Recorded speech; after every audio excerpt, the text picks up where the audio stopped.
Hello दोस्तों, welcome. और देखिए, आज का जो टॉपिक है ना, वो आप सबको पता है कि जीएसटी रिफॉर्म 2025 2.0 पर बात कर रहे हैं हम लोग। ठीक है। जीएसटी में रिफॉर्म पहले भी हुए थे, इसलिए इसका नाम 2.0 रखा गया। आपको कुछ याद होगा कि टैक्स वगैरह का बिल पार्लियामेंट में पास हुआ था। ठीक है। अभी इफेक्ट कब से होगा? 22 सितंबर से। अभी केवल और केवल ये पब्लिश हुए हैं, इफेक्ट होंगे 22 सितंबर से। ओके। और और भी चीजें हैं जो मैं आपको बताना चाहता हूँ। 2 मिनट रुकिए, एक सेकंड। तो सबसे ज़रूरी जो बात है ना, वो कर लेते हैं अपन। सबसे ज़रूरी जो बात है वो केवल इतनी सी है कि क्या-क्या चीज़ में परिवर्तन हुआ है। देखिए, हेल्थ सेक्टर जीएसटी रिफॉर्म 2000 की हाइलाइट्स मैंने रखे हुए हैं। ठीक है, ऐसा कोई मकसद नहीं है, बाकी आपको पढ़ना है तो आप भी पढ़ सकते हैं, बट वीडियो बना देते हैं तो ये थोड़ा बहुत लगता है कि एक अच्छा इंट्रोडक्शन, मेरा भी रिवीजन हो जाएगा, आप अभी लोग सुनोगे तो आपका भी हो जाएगा। ठीक है। और थोड़ा बेटर वे में मैंने टेबल्स को बनवाया है इसलिए। ठीक है। अब देखिए, इसमें हेल्थ केयर में सबसे मेन जरूरी हेल्थ इंश्योरेंस और मेडिसिन। तो इस पर जो पहले स्टेप था 5%, 12% का, अब हटा के 5% को 0% और 12% जो भी दवाई थी वो 5% बढ़ा देंगे इसी पर। तो बहुत अच्छा इम्पैक्ट है। ठीक है, डेली यूज है हमारा। हमको और जो मिडिल क्लास जो है, देखिए पूरा जो आप चार्ट दोगे ना, ये पूरा मिडिल क्लास को बूस्ट करने के लिए किया गया है। आप जितने भी रिफॉर्म देखोगे सारे मिडिल क्लास, मतलब जो बहुत मतलब जो कम पैसा कमाते हैं ना, वो लग्जरी के लिए नहीं है कोई रिफॉर्म। एफएमसीजी डेली एसेंशियल जो सबको हर रोज खरीदना होता है, साबुन, सॉप, ऑयल, बिस्कुट, तेल और ना जाने कितनी सारी फ्रूट, वेजिटेबल, सब चीज, तो उनमें जो 12% जो है उस और 18% जो है, जो सबको किस पर लिया गया है, 5%, बहुत अच्छा है। देखिए, हमारा भी कुछ खर्चा बच जाएगा। बाकी डिपेंड करता है कंपनी के ऊपर। एफएमसीजी कंपनी सोच रहे हैं जीएसटी ही तो कम हुआ है, हम हमारी कॉस्टिंग बढ़ा देते, तो फिर तो देखिए कोई फर्क नहीं पड़ेगा, कोई कितना भी बदलाव कर दे। वो डिपेंड करता है कंपनी टू कंपनी के ऊपर। आज पार्ले का बिस्कुट जो है वो 10 रुपए का है, अब वो सोचे कि नहीं, जीएसटी कम हुआ है, मैं एमआरपी, मैं कॉस्टिंग बढ़ा देता हूँ, एमआरपी बराबर, जीएसटी बराबर रहेगी।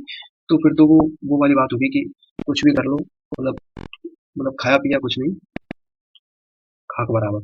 ठीक है। ऑटोमोबाइल्स पर भी बनाते हैं, तो ऑटोमोबाइल स्मॉल कार, देखिए कोई मिडिल क्लास के व्यक्ति अफोर्ड कर सकते हैं, ईवी टू व्हीलर, हम जैसे टू व्हीलर वाले। ठीक है, तो इसमें आपको क्या है, 18% और 5%। तो देखिए, टू व्हीलर जो है वो 5% की कैटेगरी में जाएगा, क्योंकि उसे लोअर मिडिल क्लास भी अफोर्ड करते हैं। स्मॉल कार्स हुई और ये हुई, तो ये 18% पर आ जाएंगे।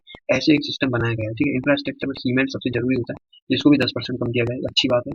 ठीक है, और सबको जरूरत पड़ती है, आज हर कोई घर बना रहा है। इंफ्रास्ट्रक्चर के बाद अपील में देखिए,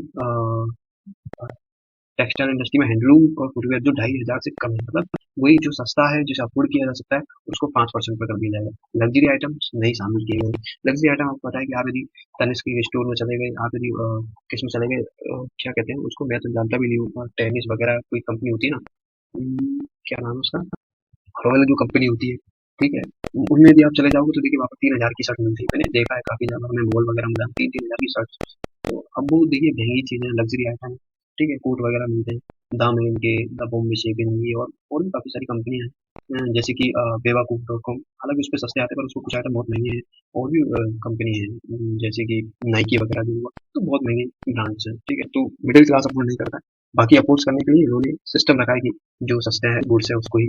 अब इंटरटेनमेंट में देखिए, मूवी टिकट जो 100 रुपए से कम है, उसको 5% की करेगी। 100 रुपए में बहुत कम मूवी टिकट आती है, लगभग 110, 120 चला जाता है, तो मे भी हो सकता है कि इम्पैक्ट ना पड़े। और कहीं कहीं जगह पड़ भी सकता है, क्योंकि लोकेशन वाइज डिफरेंस होता है। आप यदि किसी छोटे लोकेशन में जाओगे तो वहाँ 60-70 रुपए में भी टिकट मिल जाती है, इसकी कोई दिक्कत वाली बात नहीं। बट यदि आप कोई बड़ी सिटी में जाओगे तो 100 रुपए में टिकट नहीं मिलती है। मच मोर टाइम एंटरटेनमेंट के लिए। ठीक है। एग्रीकल्चर में जो इक्विपमेंट्स हैं उनको 12% से घटा के 5% कर दिया गया। अच्छा इक्विपमेंट है, किसानों के लिए बहुत बेनिफिशियल है, अच्छा कारगर सिद्ध होगा। ठीक है। अब देखिए, सबसे मेन चीज क्या है, लग्जरी गुड्स जो है 28% प्लस सेस था, उसको 40% लगा दिया है। आपकी जो अफेयर्स में जो कुछ चल रहा था, करंट अफेयर्स में यही है, क्योंकि इस समय जो कंट्रोवर्सी में जो है वो यही है, और जो सबसे ज्यादा ट्रेंड करता है वही आता है। और लोग इसको भी गलत कर देंगे 40%, वो 40% पूछेगा, इन लोग पूछेगा 28% प्लस सेस वाले जो प्रोडक्ट्स हैं उन्हें किस कैटेगरी में डाला गया है, तो स्पेशल कैटेगरी 40%। ठीक है, तो बस छोटा सा ये वीडियो था। अभी जो स्लैब हो जाएगी वो अपनी केवल 5% और एक 18%, दो ही स्लैब हो जाएंगी, बाकी सारी स्लैब बढ़ जाएंगी। ये नीचे लिखा भी हुआ है, इसमें आप देखेंगे तो आपको मिल भी जाएगा। मैं बता देता हूँ, देखिए ये जो टू मेन जो स्ट्रक्चर था, 5% और 18% रह जाएगा, इसलिए ये क्या करेगा, 5, 12, 18, 28% के सिस्टम को रिप्लेस कर देगा, तो दो ही सिस्टम रह जाएंगे, तो अच्छी चीज है। जीएसटी काउंटेबिलिटी बढ़ जाएगी। ठीक है, घट जाएगी। ठीक है, सॉरी, क्योंकि जिससे कि वर्कलोड कम होगा, आसानी से समझ में आ पाएगी हमें जीएसटी। तो बाकी आप खुद देख सकते हैं, आप खुद भी पढ़ सकते हैं, थोड़ा मोड़ा मैं बता देता था वीडियो में, जैसे कि मेरे को याद हो जाए, आपको भी खबर हो जाए, आप भी सुन लें चलते चलते। और आपको वीडियो पसंद आए तो लाइक सब्सक्राइब शेयर करते रहिएगा। मिलते हैं नेक्स्ट टाइम सरकारी अच्छा